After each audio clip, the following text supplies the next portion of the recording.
we meet again. Hey, folks. My name is Jacob Stiefel. This is my podcast, the Don't Stifle Me podcast. It's conversations, it's interviews, it's whatever you want to call them. I enjoy sitting down and talking with interesting people. And I figure there's some of you out there who would like to listen to these conversations. So here we are. That brings us here. Now, until other arrangements are made, I'm both the podcast host and the podcast sponsor. So please check out my music on iTunes or wherever you get your music. My tour dates and merchandise are all up at jacobstiefel.com. And my social medias are all at Jacob Stiefel. That's Stiefel if you want to follow along with the madness. Now, speaking of madness, here's today's episode, lucky number 13. Pick it up from piano.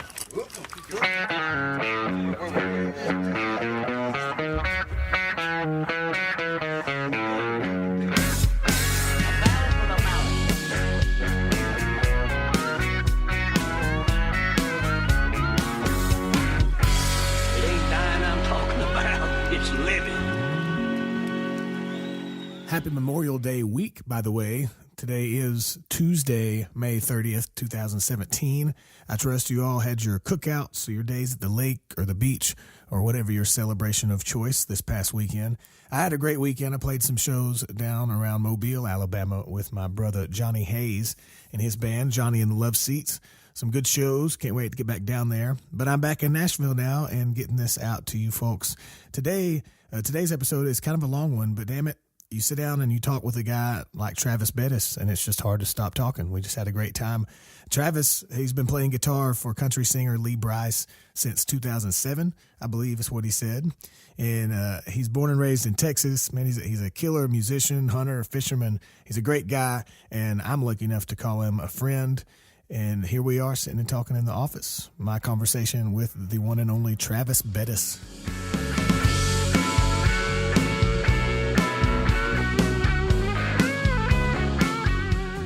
Rock and roll. Yeah. Where are you from, man? I'm from Houston, Texas. Houston, Texas. Yeah. Like smack dab in Houston. Right in the middle, downtown, The Heights, the oldest neighborhood in Houston. The Heights. I got a cousin that lives in the Heights. Yeah, that's she might be listening right now. Born and raised, man. Love it. It's probably the coolest neighborhood. It is the coolest neighborhood in Houston because it's kind of like East Nashville. A bunch of old little rundown houses that they all took and fixed up that were built in the late 1800s, early 1900s. Yeah. And, did they have the lights in the Heights thing back when you lived there? Funny thing you mentioned that. Growing up there, my parents were on the board of the lights in the Heights, and my dad turned our front yard into a stage every year. Yeah. I've played the lights. I've played it. My cousin, she lives in one of those streets, and I've played it like 2 or 3 times. Man, I grew up on Woodland Street right off Heights Boulevard, and it's one of those old streets with the big oak trees crowning over the street. Yeah. And so our street was one of the main attractions for lights because everybody went Chevy Chase on them. You know? Oh, yeah. Went big time. But my dad, man, Big Al, he would build a stage, like straight up Like 2x4s. every year a from plywood scratch? deck. Yes, in the ground. And he had his band because the Heights is a music community. It's an arts community in downtown.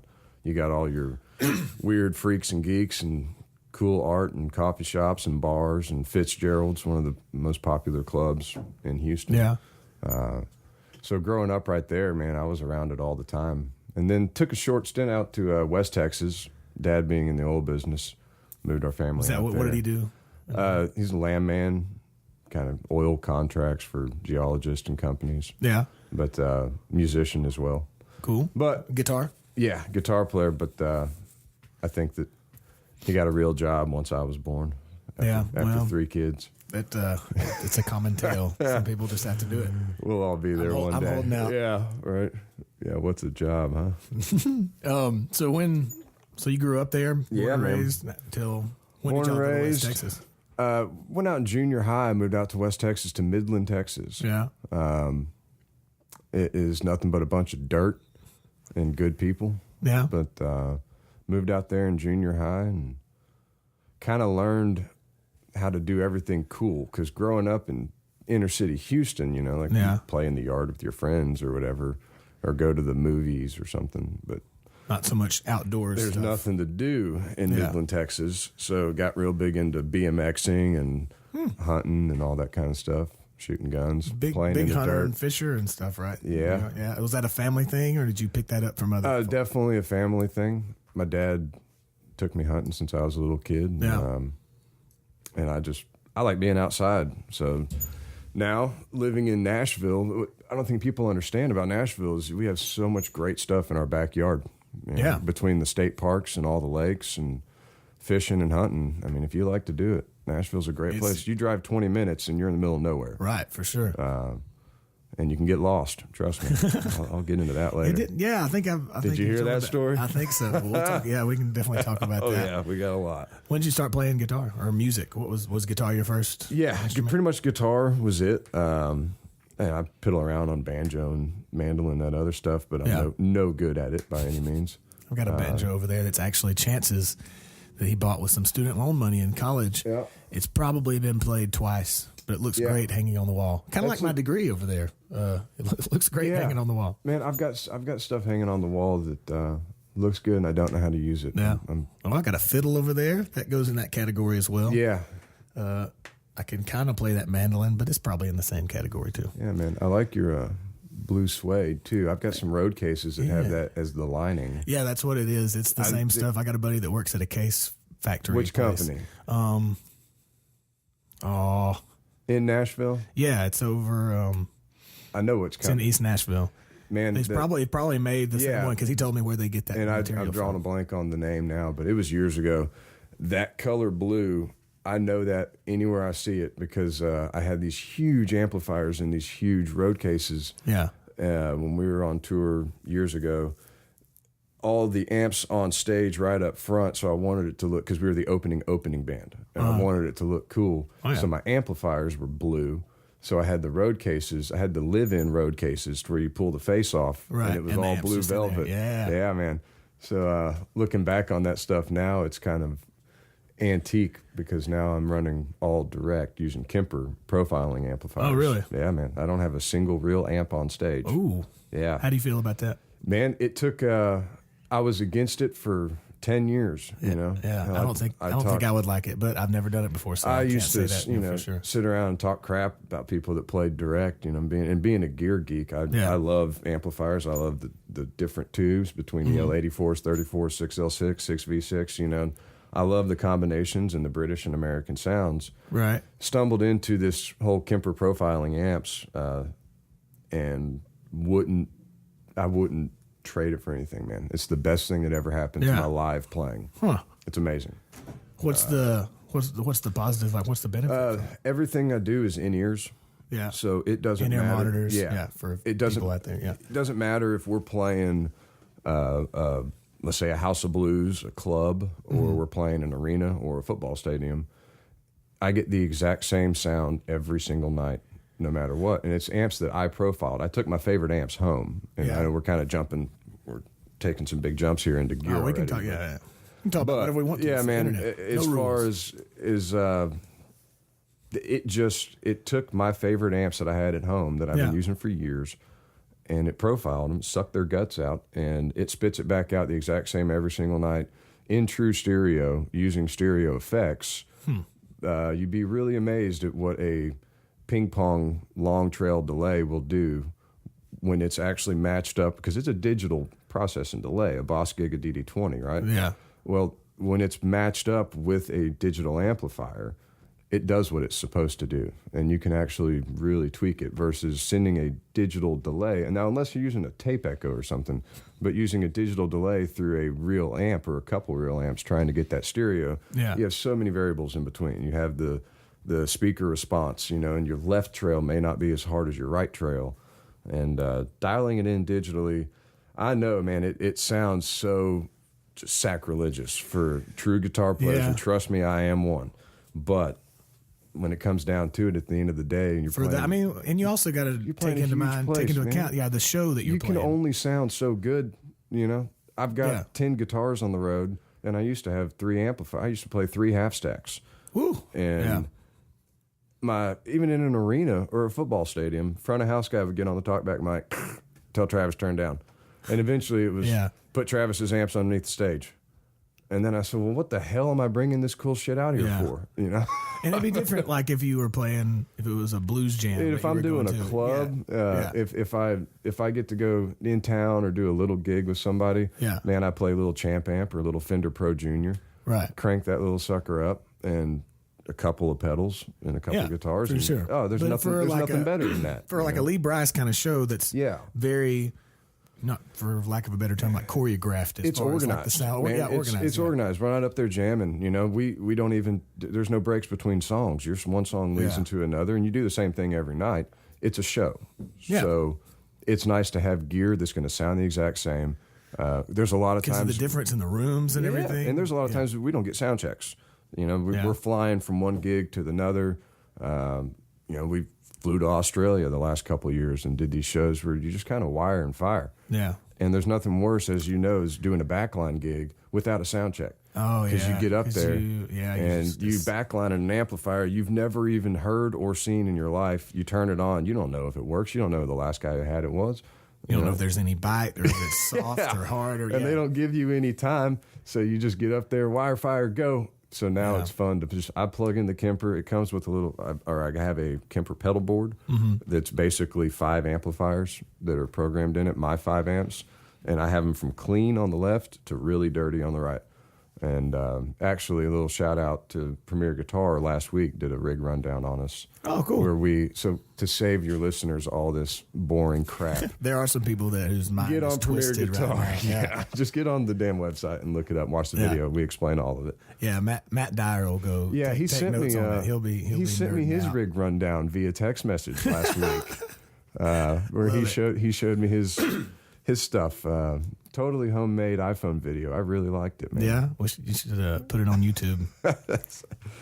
So let's go back to the basics. Yeah. Where do we start? Back to learning guitar. Did you take lessons or did you? No. My dad's a guitar player. Still is. Cool.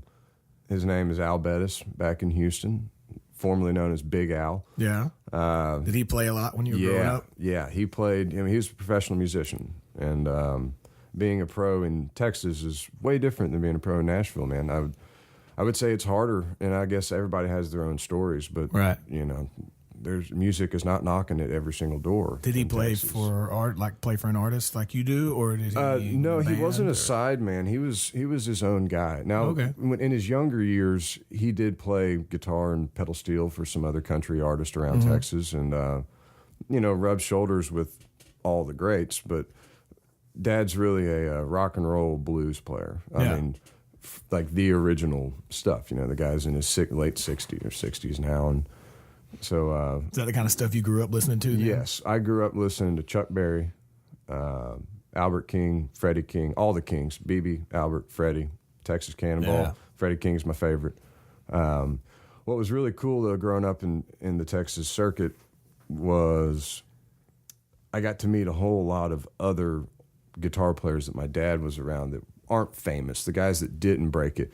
Now, they're playing clubs with ZZ Top and Stevie Vaughan. Yeah. You know, and they're right there on the verge of being at that level. But they didn't get it. And you know how it is in Nashville. I mean, you know songwriters and guitar players who are just badass, but don't ever get that break. Some of the most talented people in the world are probably sitting on the couch right now. Doesn't change my opinion on their playing. For sure. So people ask me, well, who are your favorite guitar players? And I say, well, I'm not really kidding when I say my dad's one.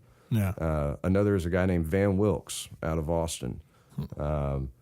His guitar playing absolutely created mine. I mean, it molded me as a guitar player. And another guy named Scott McGill out of Beaumont, Texas. Beaumont. Yeah. And Scott is an awesome guy, but you wouldn't know him if you saw him, kind of guy. Right. But if you heard his guitar playing, your ear turns and goes, oh my God, like that is so different than everything else. Now we got the mass manufactured blues, you know, and Stevie Vaughan being one of my biggest idols without a doubt. Right. To me is still a pop star, you know? Oh, yeah, for sure. Well, Matt Dyer, our mutual friend, also said to make sure and ask you about Eric Clapton being the best blues guitarist of all time. Oh, man, he just really wants me to start some stuff. It's that's to me. If you want to go off on a cursing spree, you can say whatever you want to on here. Sure. We'll get to the to that, my opinion on that kind of stuff, there is absolutely nothing wrong with those guys. Between you got your gods, man. Stevie Ray Vaughan, Jimi Hendrix, Clapton, Jimmy Page. But the one guy that never gets the attention out of the British blues kings, is Jeff Beck. Yeah. It's like, where the hell's the love to Jeff Beck, man? He's the only guy who's consistently got better over the years, in my opinion. It's weird how stuff like that works. How like some people get so much. I mean, it's got to stem back. Like once again, like you said, like Clapton's awesome. Stevie Vaughan's, they're a badass guitar Clapton's player. Awesome, but holy crap, I grew up watching. There's so many. Awesome I grew up watching players. these guys that were mechanics during the daytime, pack up their Strat and go do these blues shows at night that would just blow those pop stars away. It's got to stem back to like who was behind them in particular. Exactly, like the business people. And it's all, everybody's stealing from everybody, and especially Clapton. I mean, good God. What I don't think Clapton gets enough credit for, in my opinion, is his songwriting and singing. Yeah, that's more impressive to me than his solos, let's say. But as I've gotten older and a little, I went through got jaded completely against those kind of famous players. Yeah, I find myself going back and appreciating it all over again. Because it's easy to talk shit. The cycles of life. Yeah, it's easy to talk shit. However, sit down and go, well, could you do it for 50 years? Yeah. Could you be that? Yeah, it's crazy. Under pressure, I mean, those guys wake up as a guitar god, whether they want to be or not. Yeah. Can you deliver? And I wake up sometimes and just don't even want to talk to people. Just want to get my boat and go fishing. Right. Those guys don't even get to do that. But anyhow, growing up in Houston, all kinds of local stars. And my dad's friends, from the bass players, harmonica players, drummers. So you knew pretty early on that you got the Man, I got bit by the bug, without a doubt. And it was because my dad would take me out to all of his shows. I would sleep behind the amplifiers as a kid. Yeah, that's cool. And I don't know. I mean, like in high school, I guess I started playing around junior high. My first guitar was a typical Squier Strat. Now my dad's got a guitar collection that, as was mine. Just his collection, make you drool. Yeah. But as a kid, I wasn't going to touch any of that stuff. So I never got a guitar personally, but my brother and sister both got guitars, which is pretty messed up. They made good grades or something and got guitars, and then there I was, in detention. Was there three kids? Three of them? Yeah, three of us, and I've got a younger half brother and a half sister as well. But as far as who grew up with my dad, was me and my brother and sister. They got guitars from the same parents. My sister got a 1991 American, which we know was a huge deal as a kid. American Fender Tele, purple, because she got to pick the color. My dad took her down to Rockin' Robin's Guitars in Houston, who he has been working with and best friends with Bart, the owner, since the freaking 70s or 80s, Yeah. And it's kind of a legendary guitar store. It's like Groon's for Houston. I got you. Anyhow, so he went down there and got her this purple Tele, and then sometime right around that time, he got my older brother, Cameron, a white Strat. And it wasn't a Squier. It was a Mexican Fender Strat. So a step up. And then when we moved out to West Texas is where it all hit, man. I remember it was probably, I look back on it, it was probably a rough time for my family at the time, because my parents were divorced. My stepmom stayed in Houston while my dad moved himself and the kids out 9 hours west. Still in Texas, but 9 hours away. When did your parents divorce? Man, when I was young, a couple of years old, I guess. I don't remember it. But anyhow, being out there, I remember my dad cooking steaks on the back porch out here in the middle of the desert. And I remember hearing Texas Flood come out of that Magnavox boombox, the CD, the Texas Flood song. And I remember hearing that guitar on that neck pickup and that high blues bend. And I just went, holy shit, what is that? I got to learn how to do that. I want to do that. Yeah, for sure. And that's when it hit me, man. I remember that, 6th grade. And so I grabbed that Strat and just started trying to play all that. What's he doing there? Just going all over the place. And did you take lessons, or did you just because I mean, my dad's a player, so he would come in and he would see me, trying to play Free Fallin', or I think a big song that came out around that time was Fastball the Way. Oh yeah, like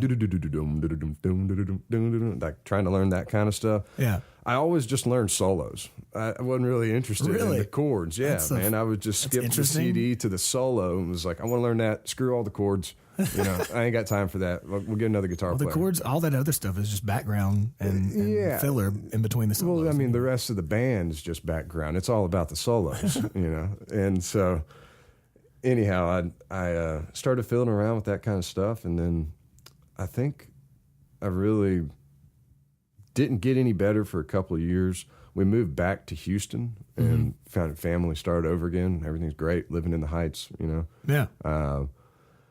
And that's when I started taking it seriously. I started putting bands together, and because I could do some cool stuff as a young guitar player, I wasn't good, but I was better than all my friends. Right. So it was like, well, hell, I must be good at this thing, and started putting bands together, man. Everybody, I mean, I was playing out, playing birthday parties, playing free restaurants on the back porch, whatever we could do. People are listening. I'll do it anywhere. And obviously it was all covers, but what I found was we actually got a lot of gigs because the only music I knew was the stuff that the older people liked anyhow. So we were doing Chuck Berry, and every Chuck Berry song, and then we busted into. I love Chuck Berry, but if you know a couple of Chuck Berry songs, you know all the Chuck. Exactly. If as long as you got that the words, the 1 4 5, and change up the words, but like Maybelline. Oh yeah. And we're that's doing that's not a derogatory thing. Not at all. I love Chuck Berry. Oh yeah. God bless him too. Yeah. But it was cool just being able to do that kind of stuff, and then we do a lot of Texas country stuff because growing up, that was always important between like Guy Clark and then the more modern guys was like Corey Morrow and Pat Green. At that time. Yeah. And always threw some Dwight Yoakam, anything, all that stuff. Did you ever do any Jerry Jeff Walker? Oh, of course, man. Big Jerry Jeff fan. Of course, dude. Yeah. Oh hell, what did we always played?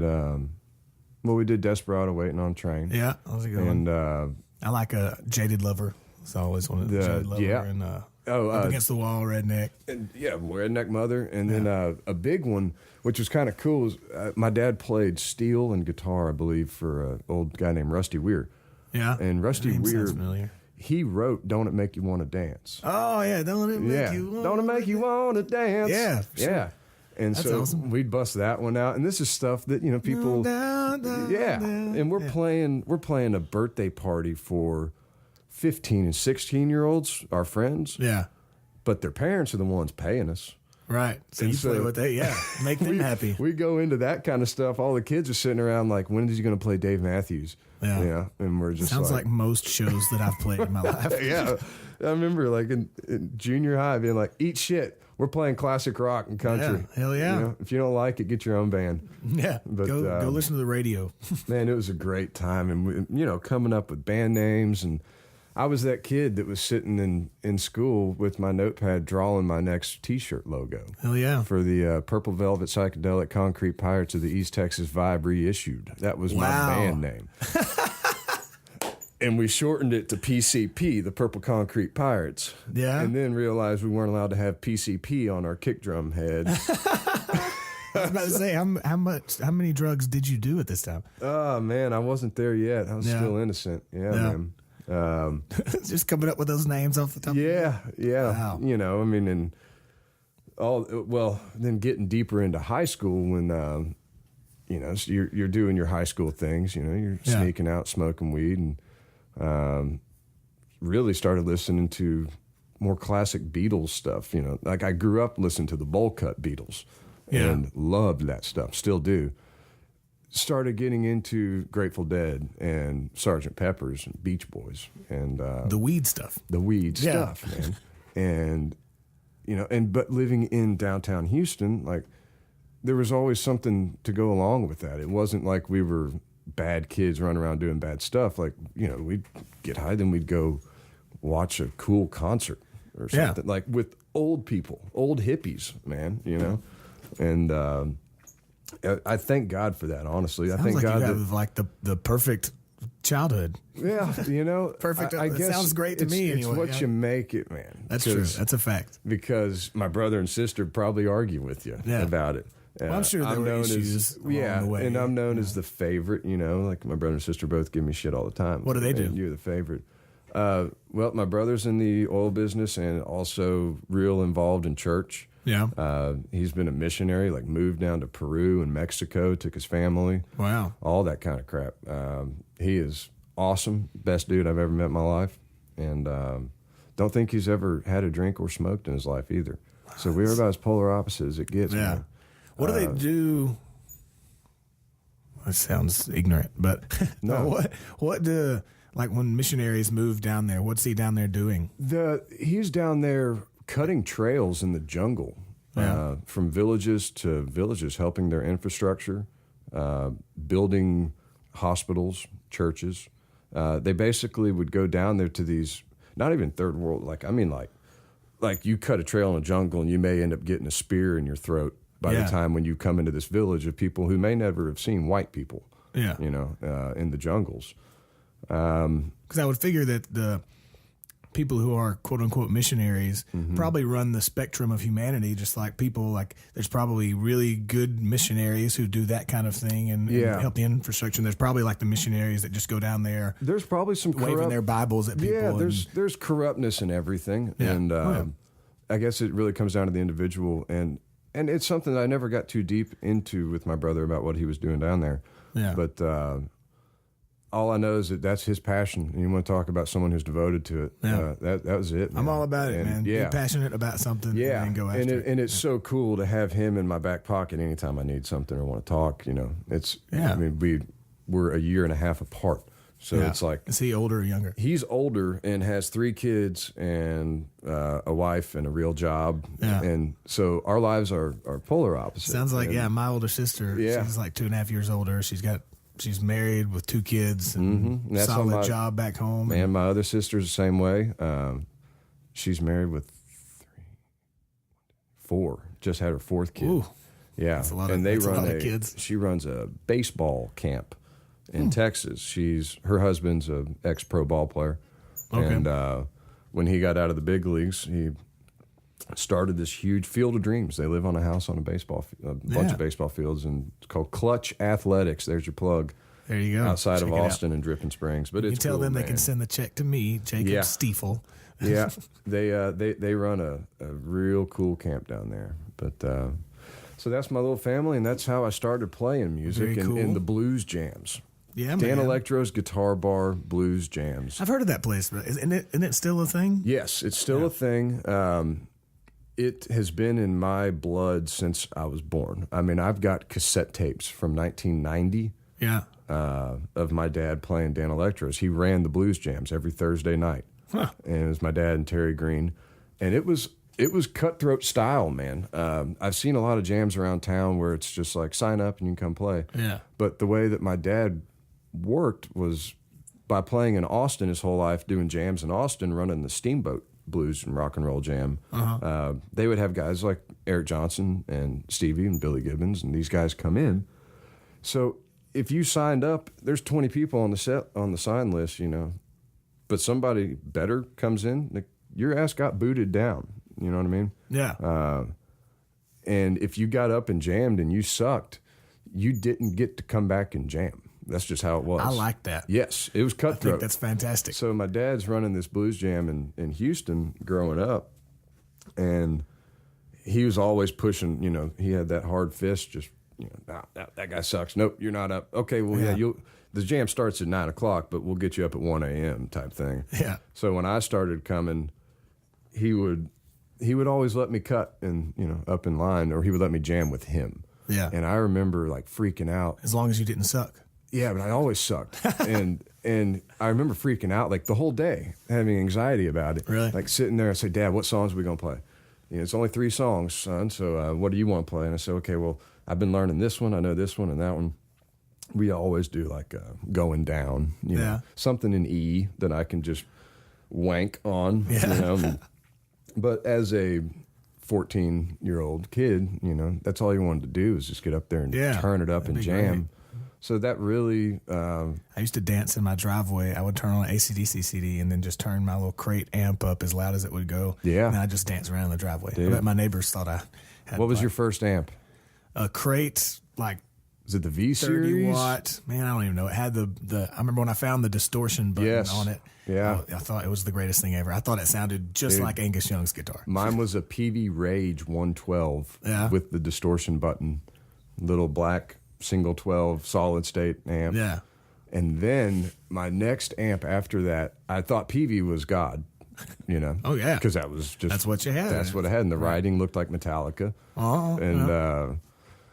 My next amp I bought, my granddad, who was old Texas, old kind of, just work hard, get a real job, salt of the earth guy, collected turquoise rocks, really into geology. Yeah.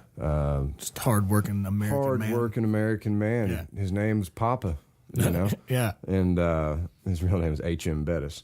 But anyhow...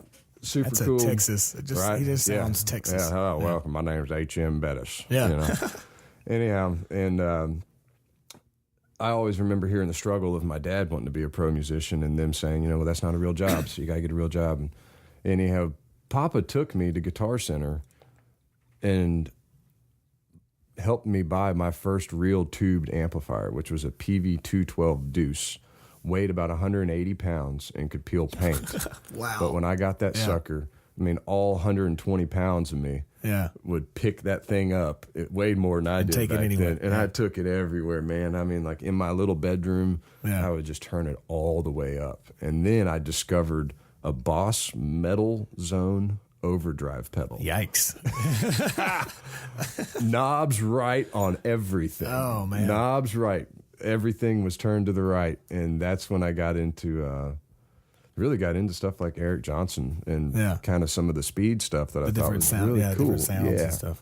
And then of course, life is always changing, and then I went through the bluegrass phase and the Grateful Dead phase and all that. Yeah, if you're not changing and growing and doing things, you're not doing anything. I was the most confused musician kid on the planet. I got a banjo from my driver's ed teacher at 15 for $100. That's my first banjo. Yeah. And it was all metal, unlike that where, there's supposed to be some metal on a banjo. Right. The neck was metal. Wow. Paid $100 for it from the driver's ed teacher. Great. Her husband had died and left it, and she sold it to me. Yeah. And I practiced every roll that there is with my right hand and every Lester Flatt and Earl Scruggs song. Yeah, I dove real deep into that. And the only thing I will say is that playing banjo really helped my right hand, because banjo is a right-handed instrument. Right. I mean, if you're right-handed, obviously, but it's your fingers, it's your picking. And so taking that skill back over to guitar, people say, like, well, how'd you get good as a kid, man? The way that I got good, I guess you'd say, I played the shit out of air guitar. Yeah. When solos came on, songs came on, I just did that, People can't see this, but I'm just moving my left fingers like a crazy person. Right. So by the time all I had to do was figure out where do you put those, what frets. And of course, remember the internet kind of coming out, I guess you'd say. Along. Yeah. And I remember we didn't have a computer, but I do remember my family's first computer in the living room. Yeah. Getting on the internet and going to discovering what guitar tab was. Yeah, where they would put the number and the finger on what string. I remember. It's like old Morse code, Yeah. And I would print all these tabs for like any kind of songs. I think that's what I first learned, like Stairway to Heaven. That first intro was off of a tab. Yeah. I remember looking up, I discovered Alan Jackson. Yeah. And I love country music too. Love rock and roll, metal, jazz, all of it, but I really liked country. And Alan Jackson and Brooks and Dunn, but especially with Alan, I was just like, damn, the songs are great, but every single song had a killer guitar part. Yeah. You know what I mean? Chattahoochee. And, I'm married to a waitress, and I don't even know her name. Sure enough, we all know who's playing that now, now that we live in Nashville. But and it's cool to be older and not rub shoulders with those guys, but I know who those guys are, and I see them quite often. Right. And just, you never think as a kid, discovering the internet, looking up Tab, finding an Alan Jackson song, memorizing the solo, and then 30 or 20 something years later, you're in it. You're doing it, like you're here in Nashville, and it ain't no big deal if so-and-so, master session guitarist, we don't even need to say his name because he's so good, it's stupid. But, it's just cool to see how and it all grows. happens, a lot of stuff, like in life, it happens gradually. So if you don't stop every now and then and look around and enjoy, and think about it. Think about like if you would have gone back 15 years and told yourself what you're doing now. I remember in high school, we did, right before we graduated high school, one of those things like you put it in a vault, and I guess like on our like a time capsule thing or something? Yeah, 20-year reunion, we're supposed to open it up or something. I think we've got something like that too. Yeah, and I missed all the reunion. I don't even know how long ago I graduated high school, but anyhow, I will go back on the 20-year. I think I was too cool to go back on the 5 or 10-year thing. Yeah. Now I went to my 10. Yeah. I wish I would have. But looking back now, as you grow up and mature more, like, hey, you don't have to be so self-conscious about what you're doing and if you've made it or, worried about what other people think. Because, hell, all the people that were good kids and supposed to be destined for great things in high school are turned into pieces of shit. A lot of them. It's like, and some of them are still my best friends. And I sit there and I'm just like, thank God, like, I was a screw up, man. Well, and how did I get away with... Nobody knows what kind of person they are at 16, 17, 18 years old. I always say you shouldn't be allowed to go to college at 18. Yeah. You're the dumbest freaking person on earth, and you go... And we can talk about my college experience. Holy crap. It's like, it shouldn't be handed the keys to the world. I don't think... At 18. You shouldn't, I don't know, you couldn't really mandate this, but I think that every person, when they graduate high school, should go travel for at least a year, if not longer, and do things, get out, see things, do things, find out what you're passionate about, because not everybody got to grow up and find it out. Get a trade skill, get a job as well. Doing, like, one thing I do regret, is not joining the Marines. Wish I'd have done that at 18. Really? Yeah, just knock it out and get it done. There's nothing I respect more than all my military buddies. I've over the last decade of touring with Lee. Yeah, I've met so many military people, and we click instantly because most of them were. Very few of them joined because they said I want to. Most of them joined because it's like, dude, I was going to die. I was going to kill myself. Yeah, messing up in life, or it was the only thing I could do. It's a lot of people's like last chance or second chance or whatever. Yeah. And those are the best people on earth, man. For sure. And, I know several of them. Yeah, talk to them.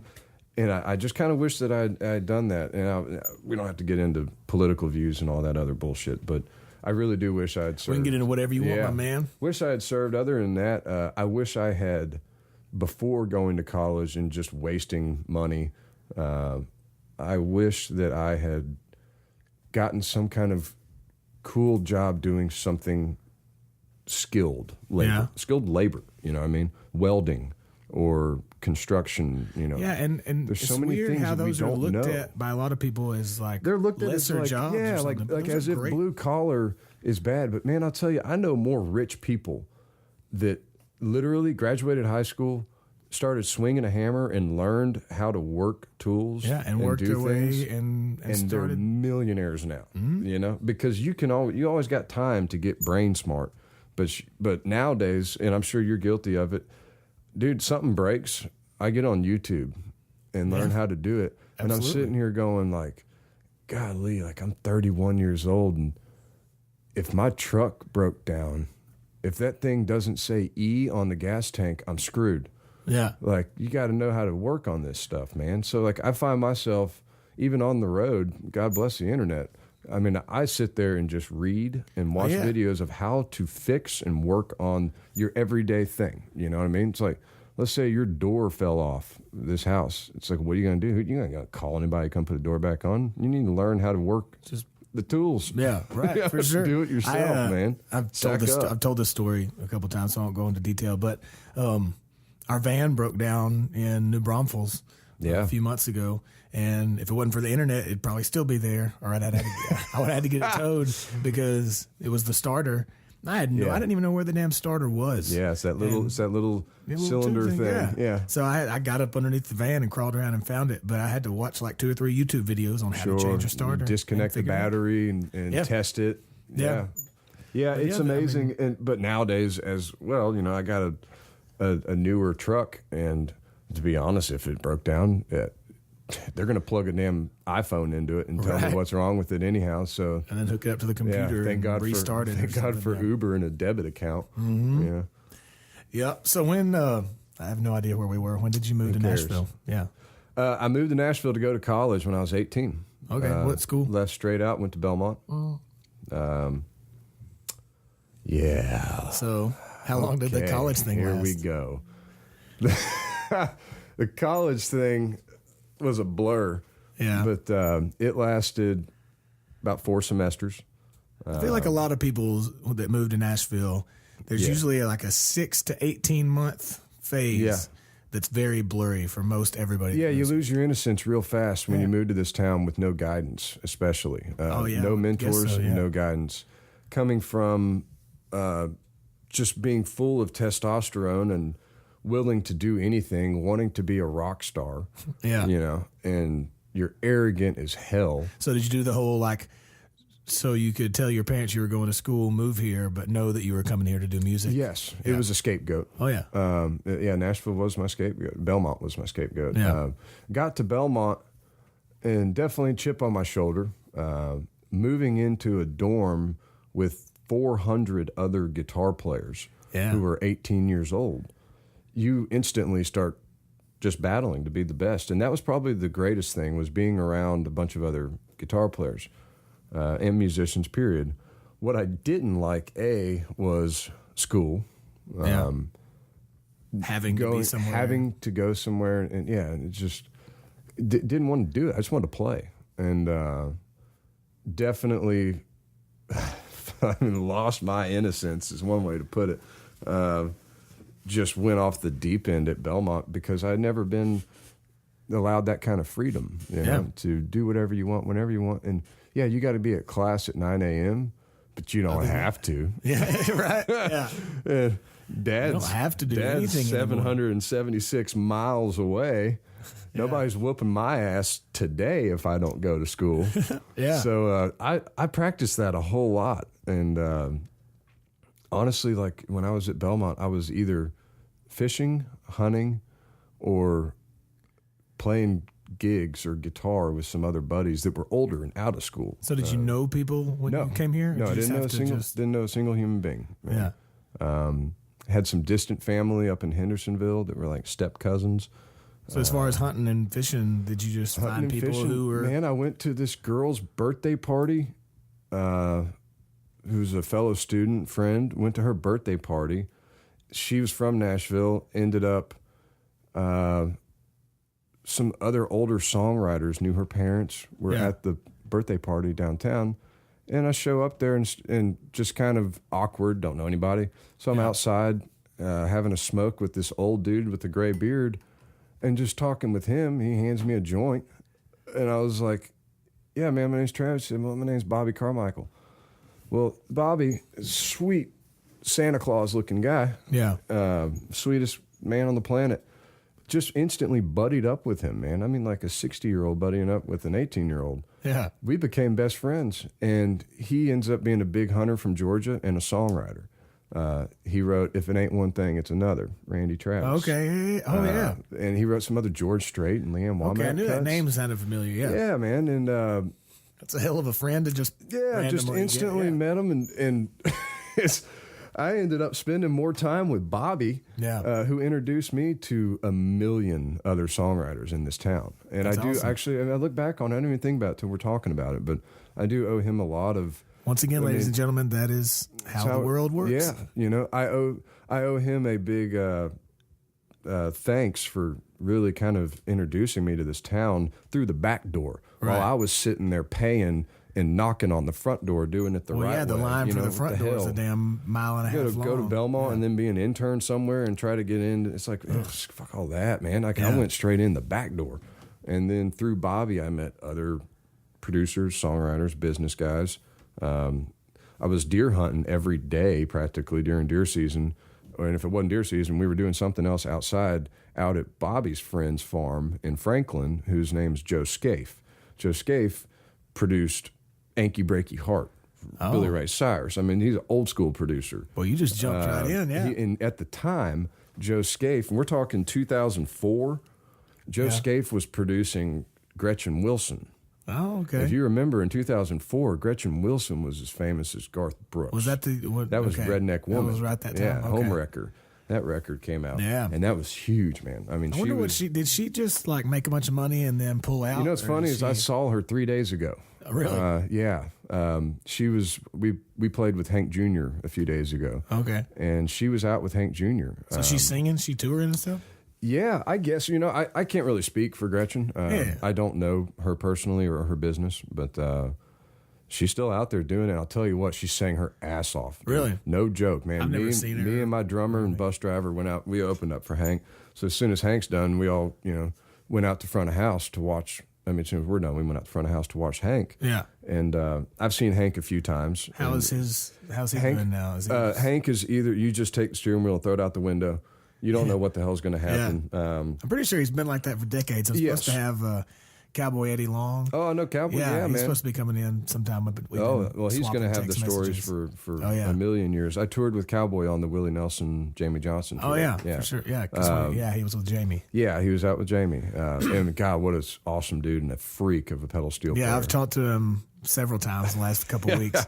I can't wait to sit down. Yeah, he's going to show up with his Civil War hat on and tell you stories, man. Yeah. But anyhow, yeah, Gretchen, she sounded awesome. She really did. So God bless her. I don't know what the hell she's doing. I don't know. I know that she was on top of the world, and then I've got some buddies that played with her. Yeah. And just not to name any names, but they've all said, she was super sweet. I think she may have just dove in a little financial trouble. Who knows? I don't know. It ain't my business. Enough of that. For sure, yeah. Yeah.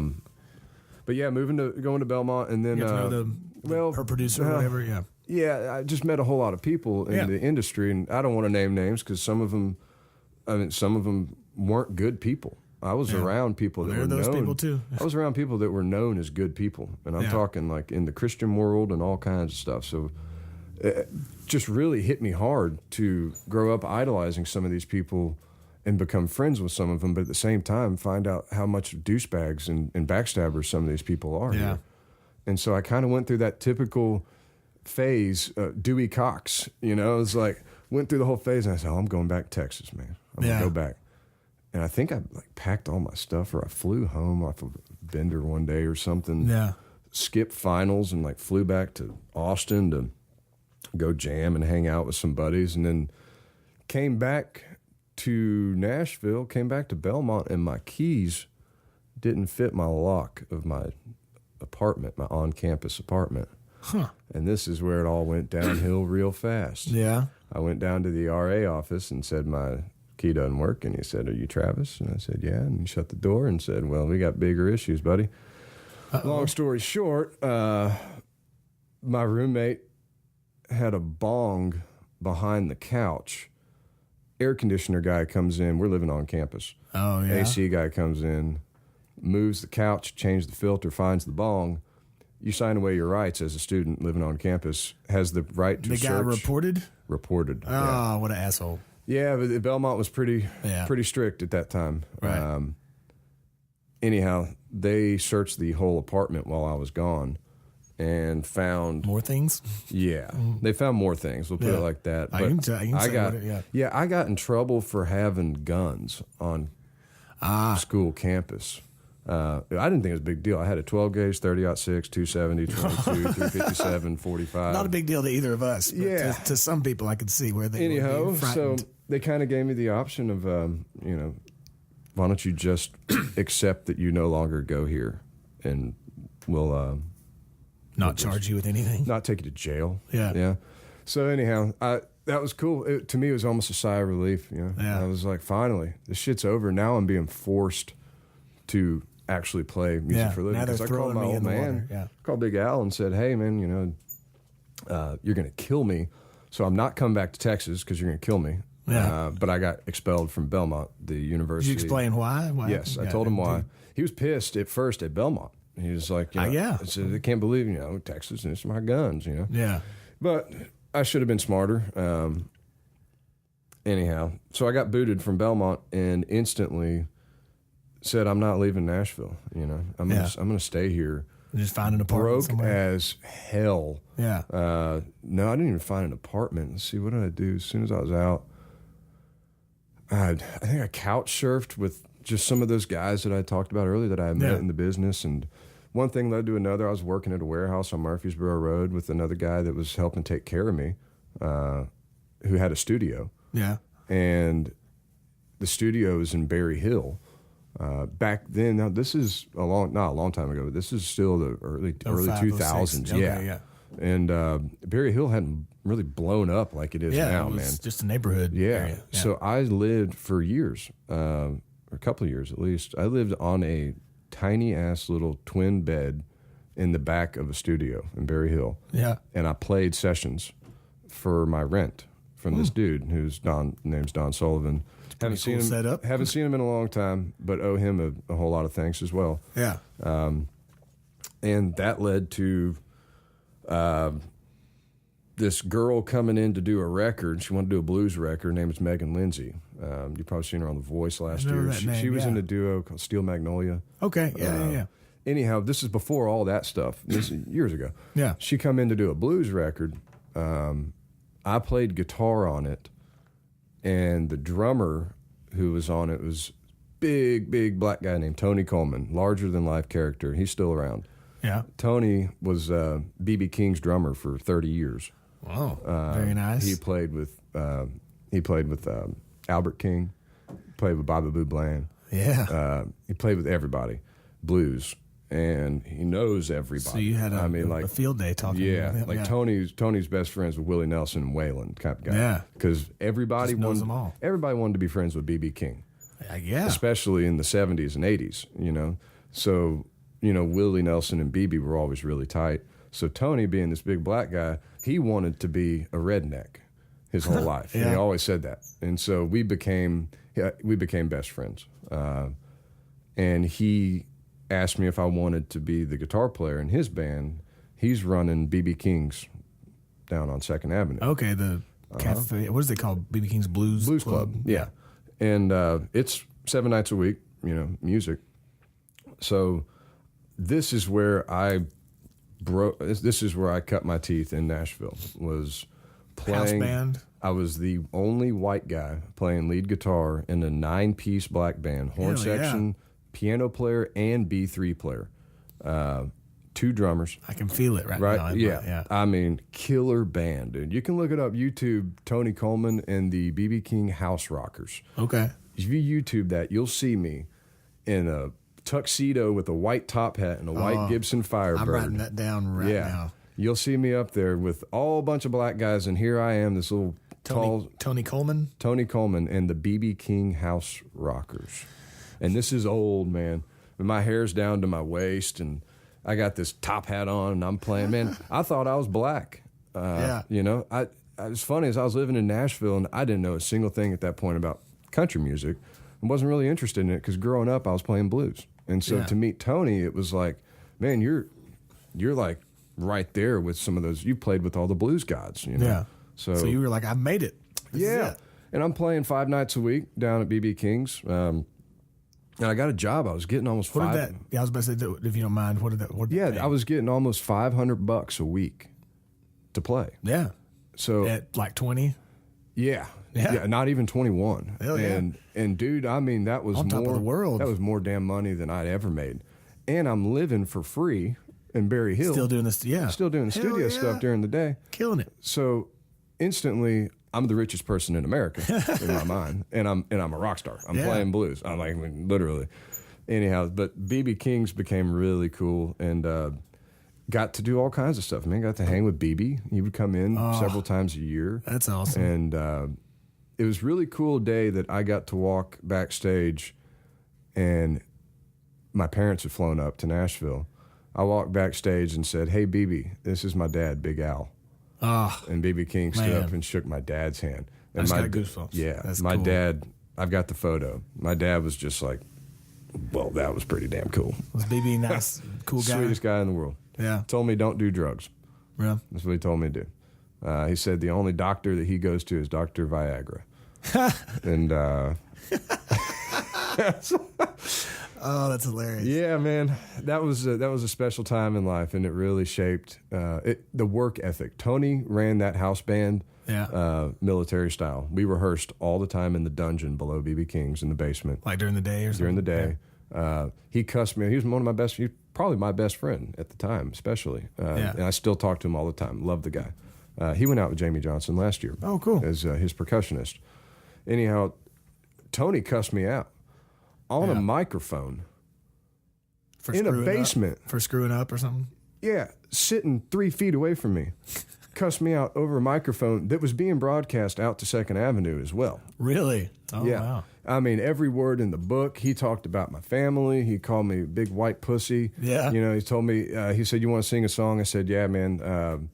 So like, I wanted to do like John Hyatt, Cadillac, looking for a Cadillac Tennessee plates, you know, or Memphis in the meantime. Like, wanted to do some cool John Hyatt stuff, or maybe let's do Crossfire, Tightrope, or something cool. And I got through like the first verse, and he said, "Hey, you sound like Britney Spears. Shut the fuck up." And I was just like, "Really?" He said, "Yeah, you ain't singing in this band, boy." And I said, Boy. "Okay." Okay. Yes, sir. He fired a drumstick at the back of my head. Literally. Whoa. I mean, it was like working for James Brown. And we had horn section in the band. Yeah. It used to be James Brown's touring horn section. These guys are in their 60s and 70s, man. So, yeah, you definitely learn a lot about work. Yeah. I quit. The playing with the band just got to be so rough because I was the young white guy that was kind of getting. I got a lot of crap and got taken advantage of a lot. You know, people wanting rides and borrowing money and stuff. Yeah.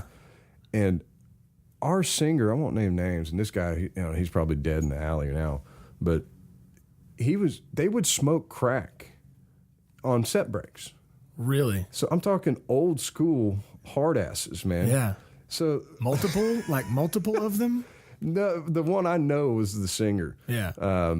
But there was another guitar player. Anyhow, I'm going to give too much info away. Anyhow, there was another band member that was just always doing shady shit too. And then I got a Gretsch guitar stolen from me. Yeah. It got stolen out of the band closet. And I thought instantly, I said, "Inside job, man." Yeah. Found out I've actually ended up getting that guitar back. A bartender found a hobo with my guitar. Really? Yeah. So I think it was an inside job. It was traded for some kind of drugs. Yeah. There was a hobo down there on the riverfront playing a bright orange Brian Setzler Gretsch. It's kind of like a sticks out like a sore I don't thumb. think he probably went to Guitar Center and bought that. Bartender got it back for me anyhow. So when I quit BB's, I quit BB's the night that Tony, my best friend, band leader, also music director, when Tony got fired. Oh, wow. Tony got fired for pulling a knife on the bartender. And I was right there with him. Exciting. Dude, I'm telling you, this is the kind of shit that's like these little pretty white boys in Nashville playing. I wasn't into that. I was hanging with some tough ass dudes. This was no Tootsie shit. Yeah. No. And when Tony pulled the knife on the bartender and he got fired, I said, "Well, fuck it, I'm out too if he's gone. Yeah. Because I ain't staying in this band with these guys if I don't have my big brother he's the only there." reason I'm here. Yeah, he's the only one that's going to keep me from getting stabbed. Yeah. So, yeah. So how long were you there with them? Probably a year and a half. You know. Did you meet Lee during that time? This is how it happened, man. I quit BB's. Still friends with all the Nashville scene people, the producers, and these, these small kind of guys. Stay in touch, and they would come out and watch me play and all that stuff. Anyhow, I went to a bar, as we all know, Losers. Yeah. And this was before. But back then it was just a low-key hangout. Yes. Yeah. And it was old songwriters, old 90s classic country songwriters. And these are old guys that I was all friends with. So I quit there and I went over there and started hanging out. And literally like a week later, after quitting BB King's, through one friend, he introduced me to Enzo, Lee's manager. Yeah. And Enzo said, hey, I've got this new guy, he's signed on Curb Records, it's country, blah, blah, blah. Gave me his CD. This was back in the day where I actually... CD, what is that? CD, is that it's this little like silver... an 8-track it's thing? it's like the coaster, Okay. But he gave me like some mixed CDs of Lee's demos and stuff and said, hey, anyhow, Lee's playing CMA Fest, Riverfront. He's a brand new artist. Would you be interested? And I took the stuff home and listened to it, and it was such a breath of fresh air to not play Stax and Motown. Yeah, it was different blues. from what you're used to, which is kind of the opposite of most people. Exactly. That are super into the mainstream country, but that's that's awesome. It was really cool, man. And so then I said, yeah, man, I'll do it. And he said, why don't we meet up? So then, like the next day or something, Lee met me at Losers, and we drank some Jack Daniels in the parking lot. Yeah. Back when there was a parking lot there. Yeah. And we played acoustic. I learned a couple of his songs. I remember that one of them was called Picture of Me. Badass song, man, because it had a cool guitar riff and, it started with this kind of B minor thing. Yeah. And I learned that in a heartbeat because as soon as I heard it, I said, oh, I can do that. And learned a couple more of his tunes and like She Ain't Right and, some early stuff. Yeah. Sure enough, he said, yeah, this kid will do. Yeah, let's do it. And he took me under his wing.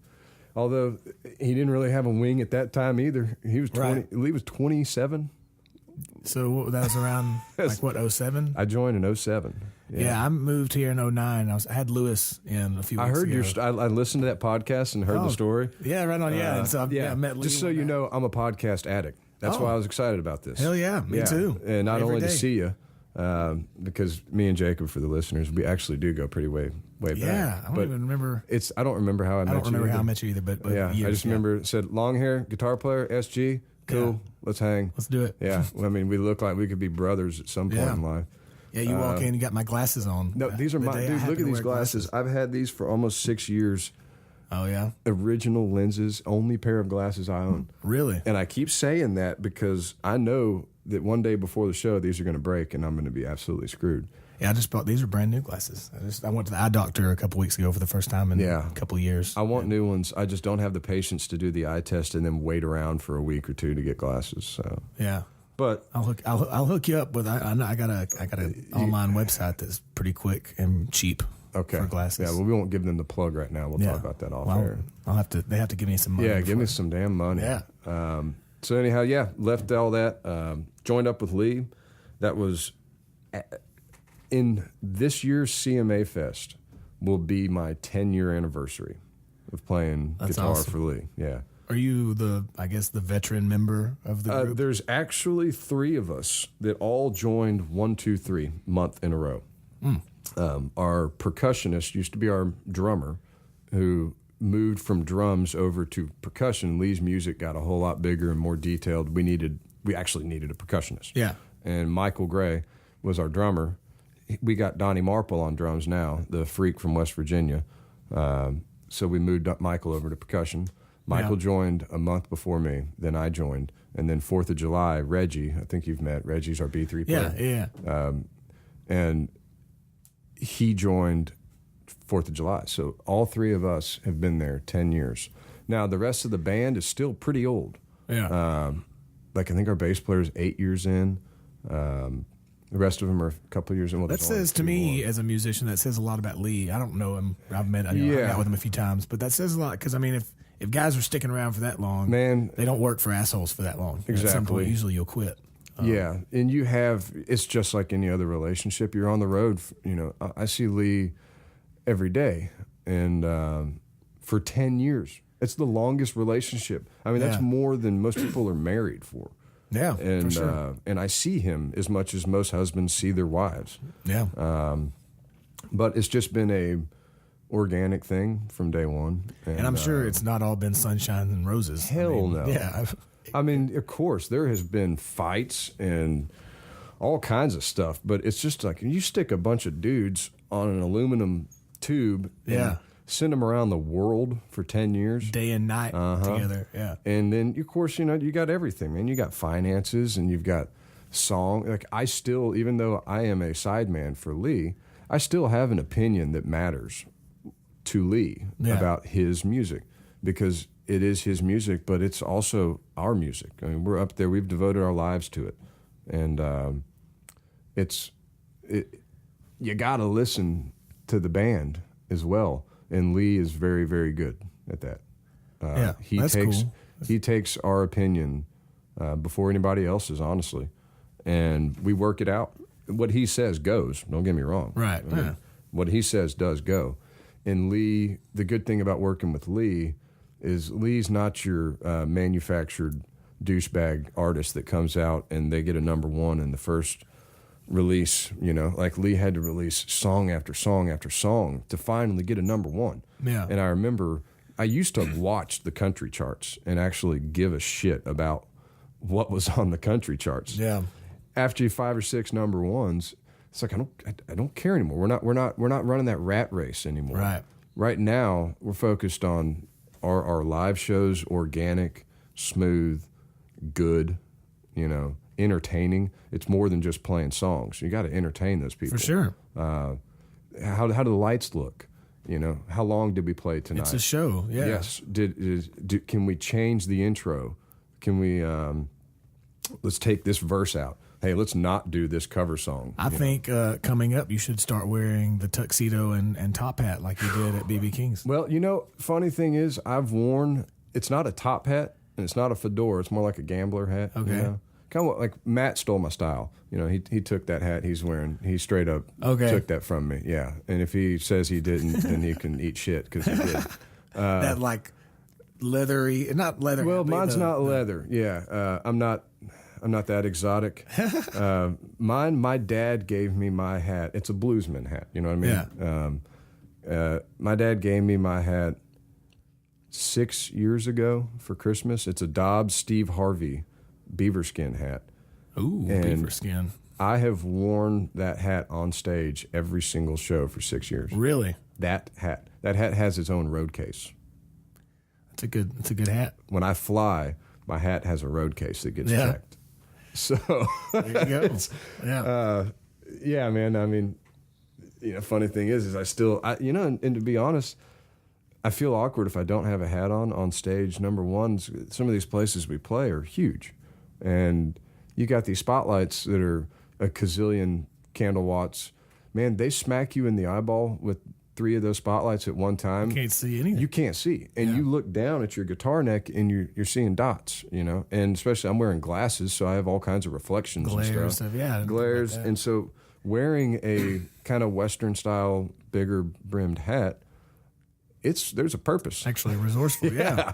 I'm blocking that damn spotlight so I can see the neck of my guitar. Yeah. Yeah. So what advice would you have if, like, for an 18, 19-year-old guitar player that was coming to town and wanted to do what you do? Sounds like they should just go. I did everything. Friends. Yeah, I did everything wrong. So my first advice would be to don't listen to anybody else's advice.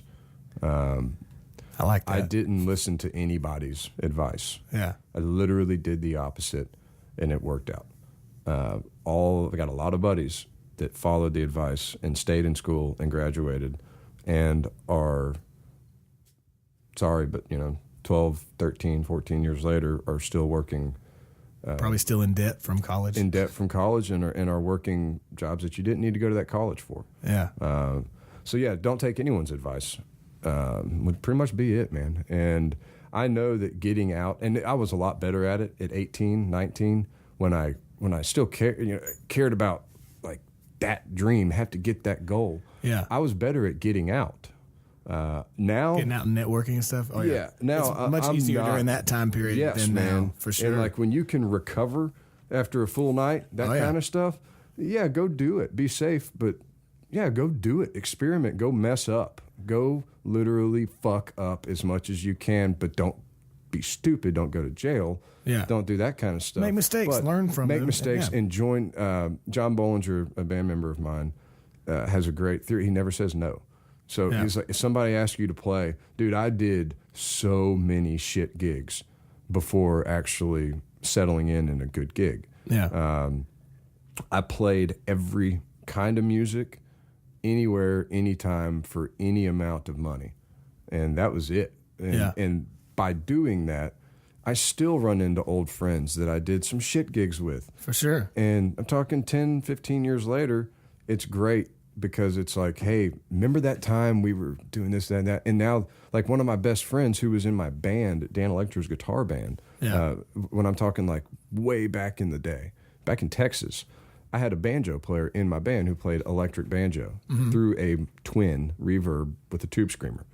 Played like Bellafleck. Yeah. And we did rock and roll with this banjo, keeping the rhythm, so our music was real unique. Yeah. And we split ways in college and all that stuff. He stayed in Texas.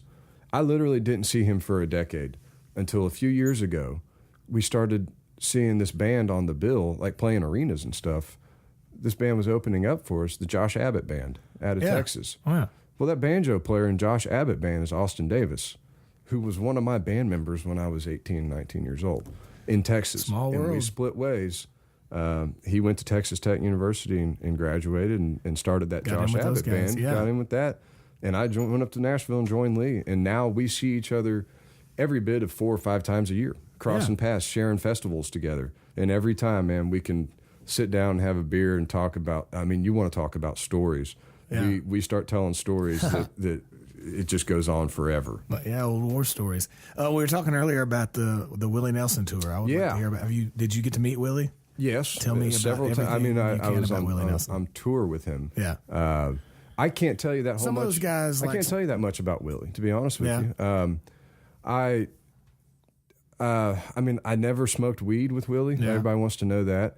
Now, some of the people I was with, I won't name names, but some people I was on tour with and worked for, they got to do that because they're the cool people. You know, they're more important on the totem pole. But you got to meet him? Yes. Yeah. Oh, yeah. Yeah. And, I mean, I touched Trigger, his guitar. Oh. Now, I touched it backstage when nobody was looking. I played a D and then a D7. Yeah. But 7 Spanish Angels. You know? Oh, yeah. And one cool part of that tour was we had so many bands. It was Drake White, Brantley Gilbert, several other smaller bands that I don't remember their names, but Jamie Johnson, Randy Houser, Willie Nelson, Lee Brice. That's a party on wheels. And they put us on a bunch of tour buses and sent us around the country, right? I mean, good God. Did anybody get arrested? Because that seems highly likely. You know, surprisingly, it was such a low-key bunch. Yeah. A lot of weed. Yeah. So, well, yeah. But when you're going that way, there's not necessarily as much trouble. But what was so cool is it was a huge family out on the road, and we would sit around and have nothing to do all day long. So we all started playing together. Yeah. And Willie's boy, Lucas Nelson, I don't know if you're familiar with him. Lucas is a guitar slinger, man. He's a blues player, too. And his biggest idols are guys like Freddie King and Albert King. And so we hit it off. Y'all got to hang out? We hit it off in the first week of the tour. And ended up, every show we would do Red House, because it's one of the blues songs that Lee always wanted to sing. So we would do Red House and get Lucas up to play, and him and I would battle back and forth. Yeah. Because you're doing it's a Willie Nelson Festival. People, they want to hear your little pop song you got out on the radio, but at the same time, half of them are blitzed out in the crowd, and they want to hear some other cool shit. Yeah. And so that was really cool, getting to know Lucas Nelson and his band. And then I really became friends with Jamie Johnson's band and Randy Houser and all those guys, which I see all the time now. Yeah. I mean, they're just like brothers. So it was very cool. Lots of funny stories. Drake White being one of them, who's now getting some success. Yeah, Drake's got good things going. Yeah, becoming a big star in himself. And man, I met Drake White back in that hard time, right when I joined Lee. Now, mind you, like the first year I played for Lee, I think I made like $6,000 or $5,000 total for the year. The year. Yeah, man. And so I took a pay cut going from BB's, and so on the side I needed some work. So I called a buddy of mine, Bobby Johnson, who said, "Hey, I got this buddy Drake." I said, "Oh yeah, I know that dude from Alabama that we get drunk at Losers together." Yeah. It was me and Drake, John Party. Oh yeah. We were the hood rats, that were like barely 21. Yeah, the young kids. I don't know if I was 21. But anyhow, Drake had a bush hog and tractor mowing business, you know. Yeah. And he helped me out. He hired me to weed eat. While he drove the tractor around, I would do the hard areas, you know, like around fences and power lines. Detailing. And he would do the main fields. I learned hard work, man. He was a hard worker back then. And still, I'm sure it has. From what I've seen, he still is. Yeah, and that's probably why he's where he is. Exactly. I always tell people when they say Drake White, I say, listen, like I know Drake. Like we are friends. We've been friends for a decade. Yeah. But I will still say he's one of the hardest working guys that I've met. Very, very stubborn in a good way. Yeah. If he comes off the wrong way, it's just because he ain't playing around. Yeah. But weed eating. I found that I was allergic to grass, and that sucked. That's an unfortunate thing when you're weed eating. I know, but I had to make money, and man, it was tough, dude. I was. Did you have to dose up on medicine or on something? all kinds of fexofenadine, which is allergy medicine. Allergy stuff, yeah. But I learned a lot and worked hard. I got to know Nashville real well. Yeah, because we did all like industrial stuff too, like stuff off the Briley Parkway, and downtown by the riverfront. And Brentwood and Franklin. It'll also make you appreciate, now. I'm sure you appreciate what you do now that much more because you had to go through all that. When they say like, I was beach digging ditches, I say, well, you guys must not have ever weed eated for a living. You ever weed eated? Period. I mean, weed eating. You dress for battle. 6 to 8 hours at a time, and you get done. And your you can't feel your hands. Like rubber. Yeah. Your hands are. You can't feel your hands. Try playing guitar. After that, it's insane. And you dress for battle. Like when you weed eat, you may as well be wearing a knight armor because you ever been hit in the face and the back of the head at the same time with a rock? It's just it sucked, but it was fun at the same time. And Drake was always singing songs on the tractor. He was writing the whole time, singing out loud like a crazy person in the middle of the field. His live show. He's so and good. On that Willie tour, coming back to that tour.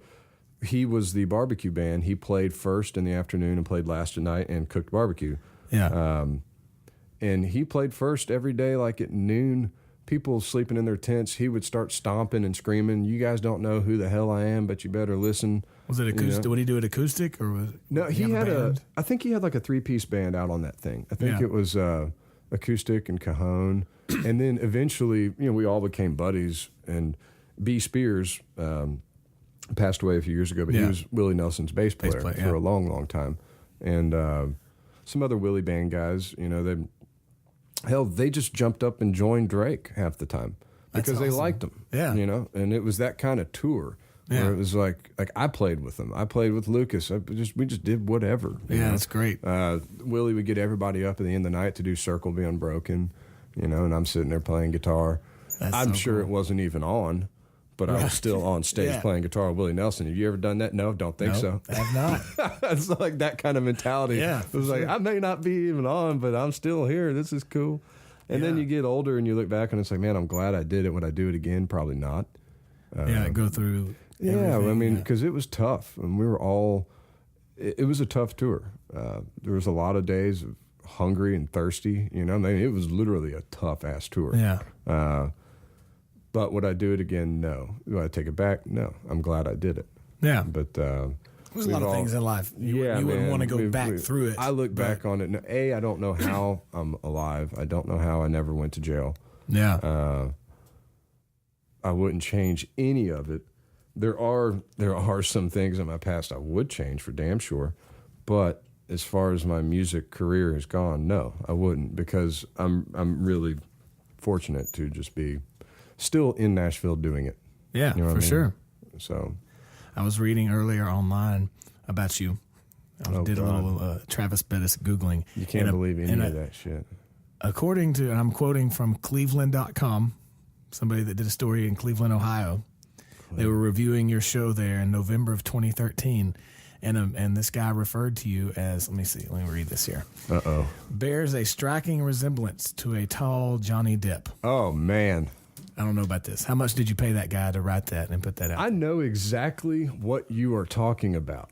That is an article that we did at House of Blues. Yeah. And the guy complimented, he bashed the show, He said he bashed the sound guy. And then he complimented and you. he complimented me and the bass player and said that I looked like Johnny Depp. And I remember when that happened because my bass player, I believe, printed that article out and brought it on the bus. And we put it up and we were like, hey guys, so basically y'all all suck, but me and him, we're good looking and badass. So, don't believe anything you read about me online. Which leads me to, what are the Love Cannons? Lee Brice and the Love Cannons. Is that okay, I was wondering, is that the backing band's name? Yeah, okay. We've been the Love Cannons since about day one. Our first name was There's actually a website for the Love Cannons. Yeah, well, the reason we have that we do have a legit website, here's the plug, is we do demos. Okay. And we're all studio musicians as well. Right. And so we do all of Lee's demos. On the road, Lee brings a recording studio. Lee's tour bus, his own bus, is literally a studio. He does his records that you hear on the radio. He records them on the road. I recorded half the guitar parts on the last record. I was going to ask you if you were on the record. Yeah. And I did a song called No Better Than This. I did the slide guitar on it. Going down the road in Alaska, on the Alaskan Highway, in the back lounge. That's awesome. Yeah. I mean, I've recorded for the new single. I've recorded for some major shit that's been out there. I've done literally on the road. But the Love Cannons, we came up with this name. I don't remember when, and I do remember coming up with the name between me and Reggie, the keyboard player. Mm-hmm. We wanted something that sounded cool and slightly sexual. You know, you just got to use your imagination. My first drawing of the Love Cannon for the kick drum head, you know, was rejected by management because of the veins. But is there veins on the cannon? But they ended up morphing it into a Civil War style cannon with a chick in high heels coming out the end of it. And so because we were kind of thinking of like, you know, it's like, I think it's was it Tim McGraw and the Dance Hall Doctors? Yeah, you know, and these bands, these country artists, everybody knows who the hell they are. They're famous. Yeah. So it's like, well, we're a band, and Lee always wanted that band thing. He grew up idolizing bands. I think we all do, and at some point, and we understand the hierarchy, and we understand what's going on. But at the end of the day, is don't mess with me in my band. You know, and so we created like Tom Petty and the Heartbreakers. You know, like Mike Campbell is cooler to me than Tom Petty. The Heartbreakers are cooler to me than Tom Petty. The band, you know, backing all the artists that they backed. The Eagles, you know, like they were all band guys. And so we created the Love Cannons. It says on the Love Cannons website that Travis, and I quote, flies coach with the common folks. Yes, that's right. We are your average person. We do not do that first class bullshit. We save money and fly coach. Now, I have gotten to fly in first class in private jets a few times, but that was all against my will. Yeah, it was nice. But have you ever done any side projects or any original stuff of your own? Yeah, I'm always. Now I have to say, the last year I've slacked off majorly.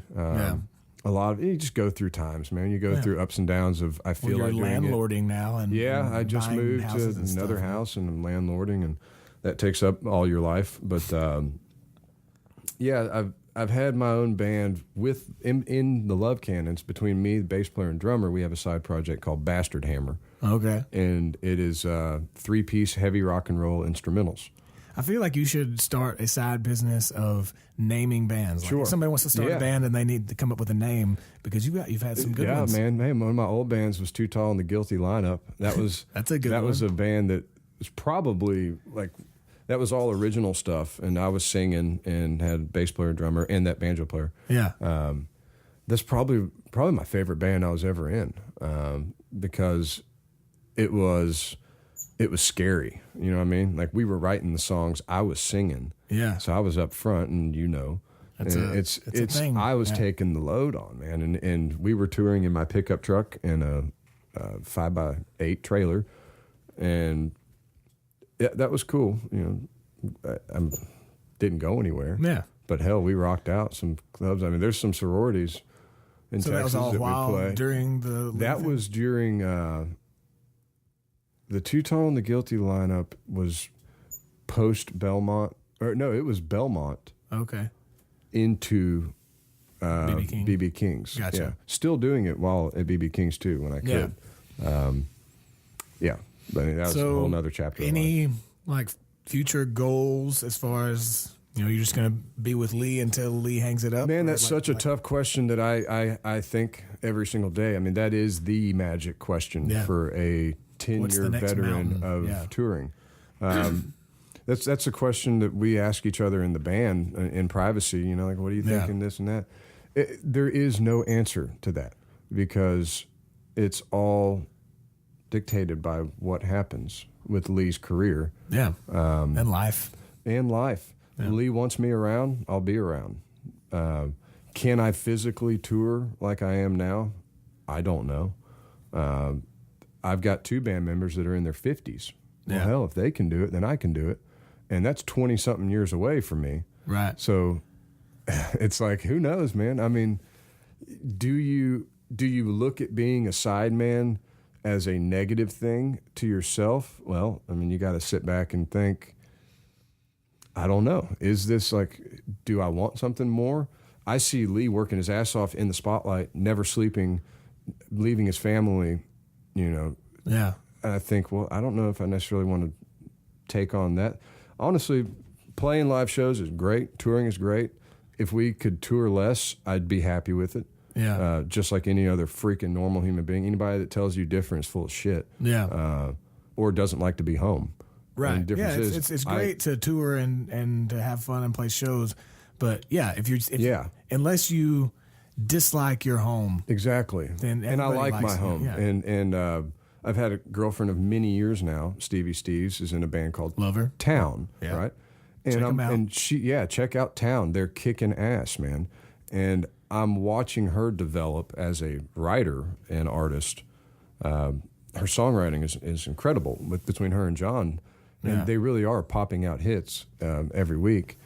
And I just kind of sit there and go, I used to think, well, man, I can quit Lee and I can just be a songwriter.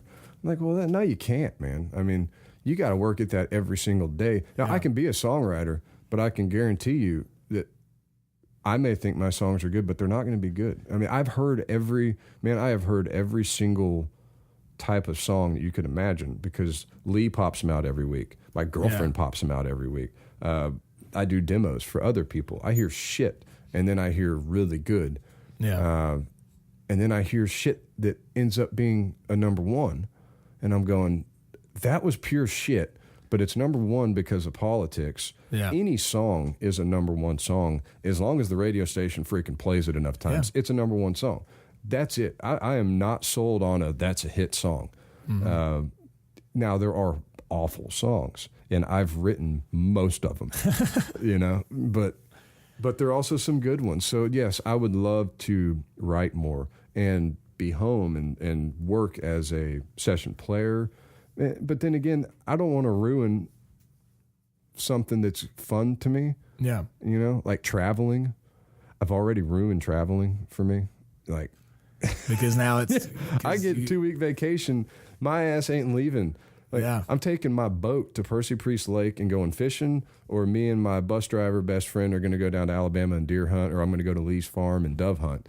Yeah. But it's like last year, my girlfriend and I went to Punta Cana, and it was awesome. A week on the beach in Dominican Republic. Yeah. But getting back on the damn airplane, being at an airport, putting a suitcase, no, I've seen the whole world.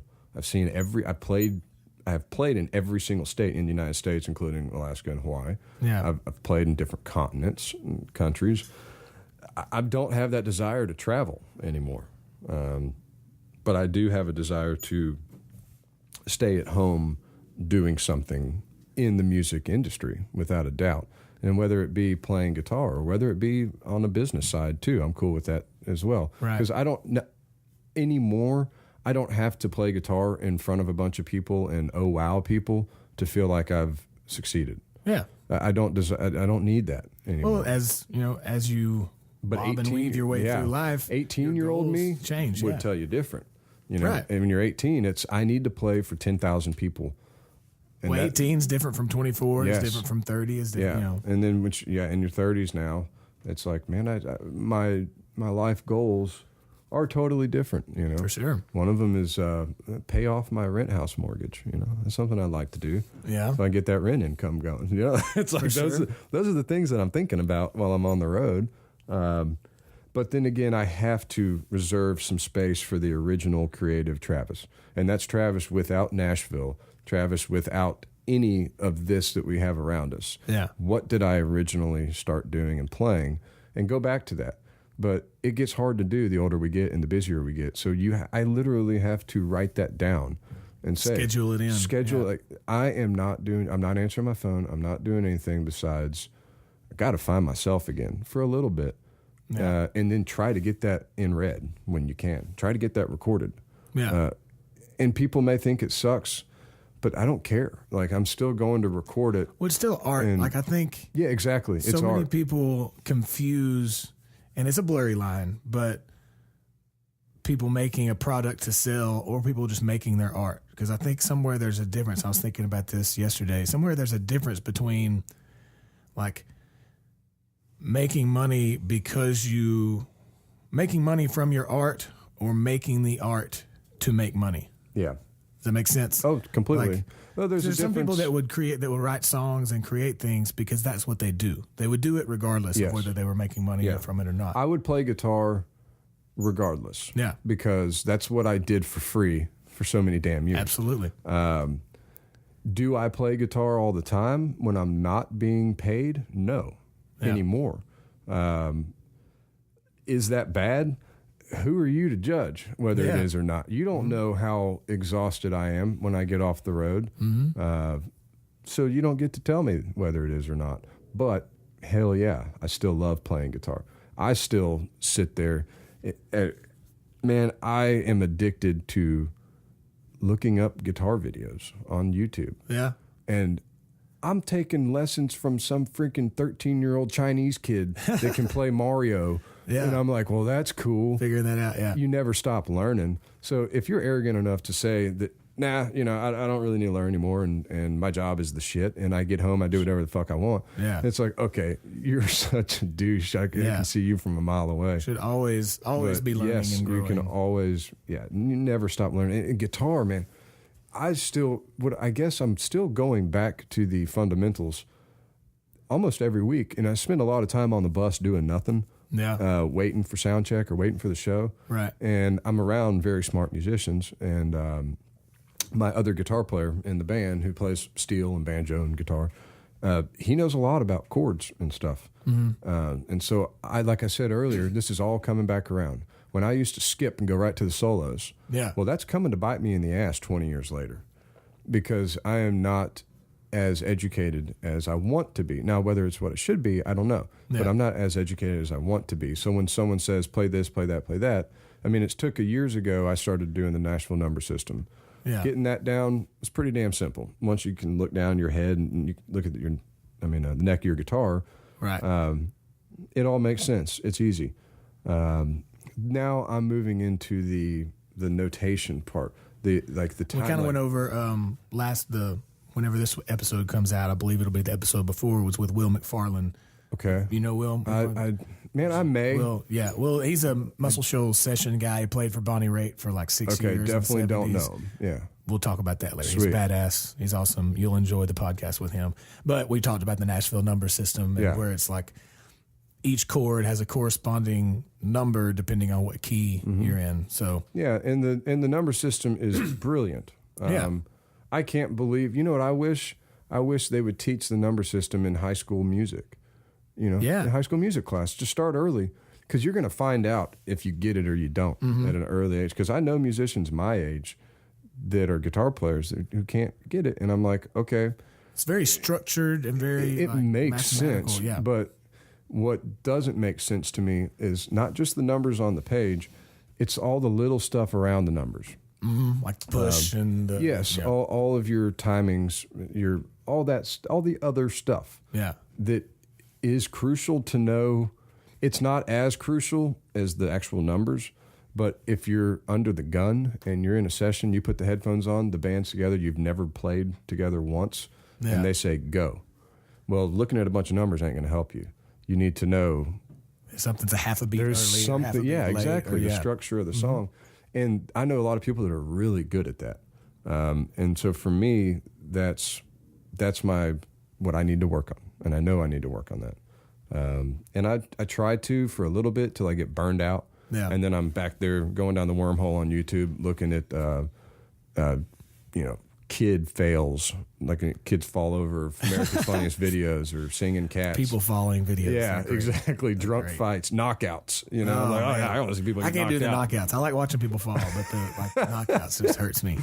I've been watching all these people representing their rights when they get pulled over and like refusing to show IDs and telling the cops this and that. Yeah. And God, you can get so lost in that world. But I always figure it's like, man, if I get pulled over, I'm still going to show the cop my ID. Yeah. There's some people out there that are just hell bent on literally using their rights. But the majority, like there are some asshole cops out there that take advantage of their position, for sure. But the majority of police officers are just like the majority of people. Man, if you're nice to them, I've got a nice ton of cop friends, man. A ton. Literally some of my best friends and my fishing partners up in New England and on the East Coast that I do offshore fishing with, they're all retired or active cops and like some heavy hitters, like White House police. And man, they tell me these stories and they always say, dude, no matter what, you get pulled over, just be polite. 90% of the time, you're going to get out of it. Now, last year, I got pulled over for rolling through a stop sign, which was absolute crap. I stopped at it. Yeah. Had a cigarette. I tossed a cigarette out the window as soon as I saw the blue lights. Yeah. Because I thought that's what you're supposed to do. Oh, no, they probably thought it was a joint or something. No. I thought, if I'm getting pulled over, I'm not going to be sitting here blowing cigarette smoke in a cop's face. Yeah. And I'm not putting it, what am I going to do? Put it out in my lap, Right, yeah. So it was like, all right, cars don't have ashtrays nowadays. Yeah. So I tossed it out the window. Man, that cop came up to me, wrote me a warning for rolling the stop sign, wrote me a $130 ticket for throwing littering? my cigarette. For really? Littering. Yeah. Wow. And I actually,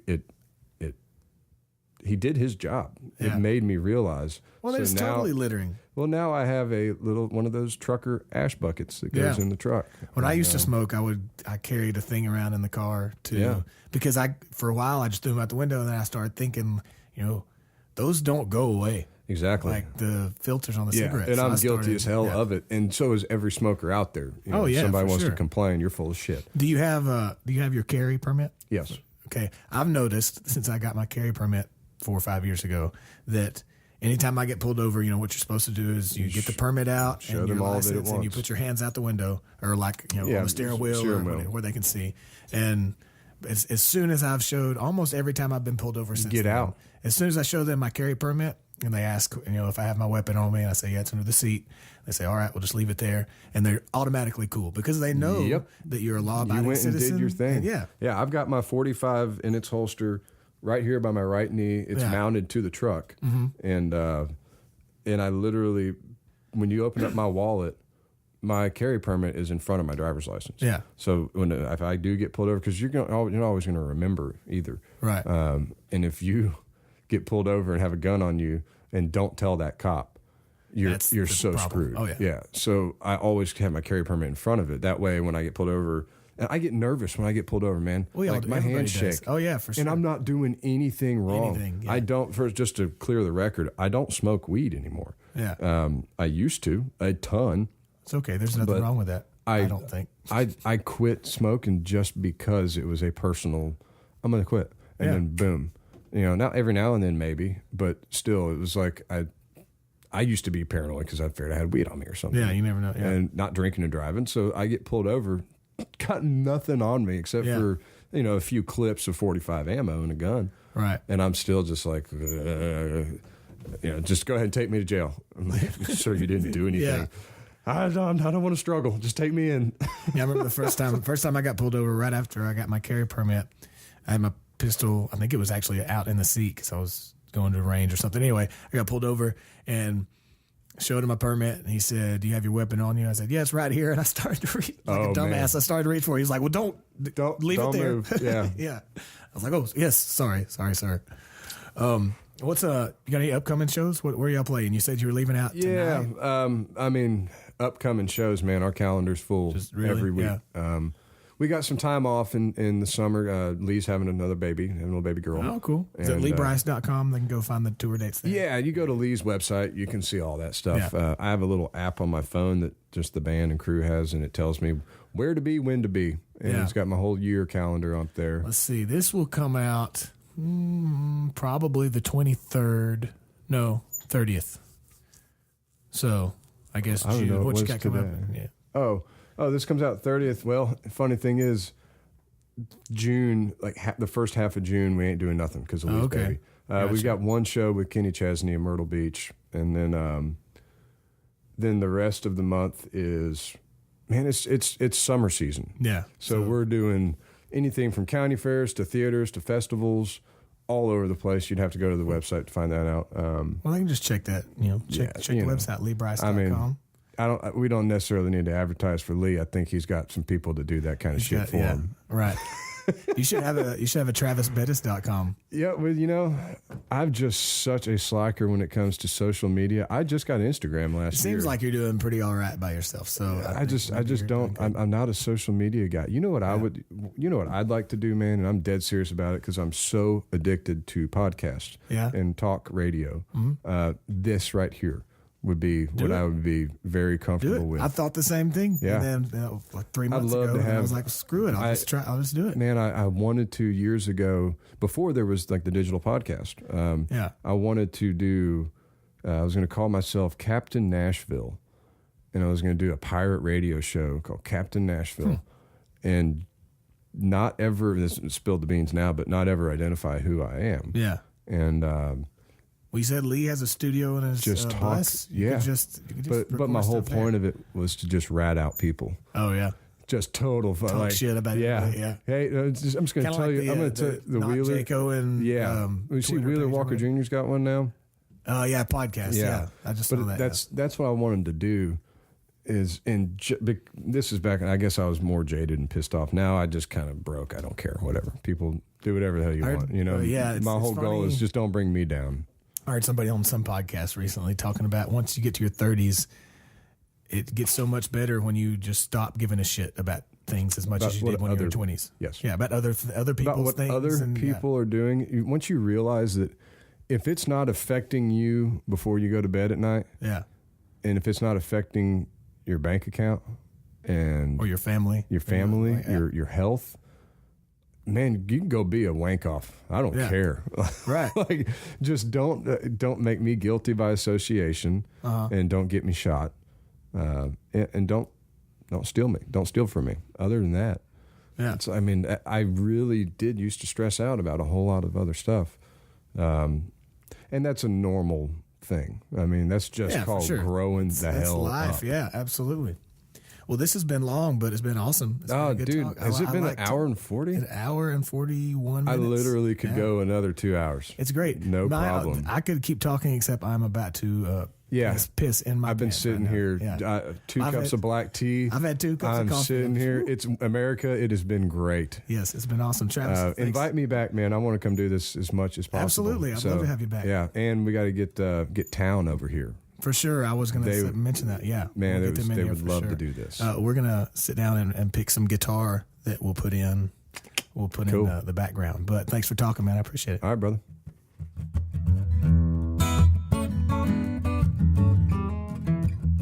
Yeah, me and old Travis Too Tall Bettis shooting the breeze. And in the background here is Travis and I jamming on acoustic guitars here in the office. I hope you enjoyed Lucky episode number 13. Thanks so much to Travis for coming in and hanging with me. And if you want to go see Travis perform with Lee Brice, you can go check out their tour schedule at LeeBrice.com. And other stuff we talked about, the Clutch Athletics baseball camp, Drake White, the duo Town, all that and more will be in the show notes over at don'tstifleme.com, don'tstifleme.com/013. If you have any feedback or any questions or anything, feel free to email those to jacob@don'tstifleme.com. I promise I will read them all.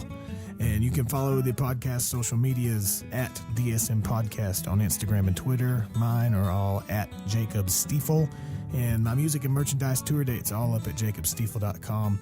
Thank y'all. Thank you so much, so much for listening. I'll be back next week for episode 14. I love you. I love you. Have a fantastic week.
So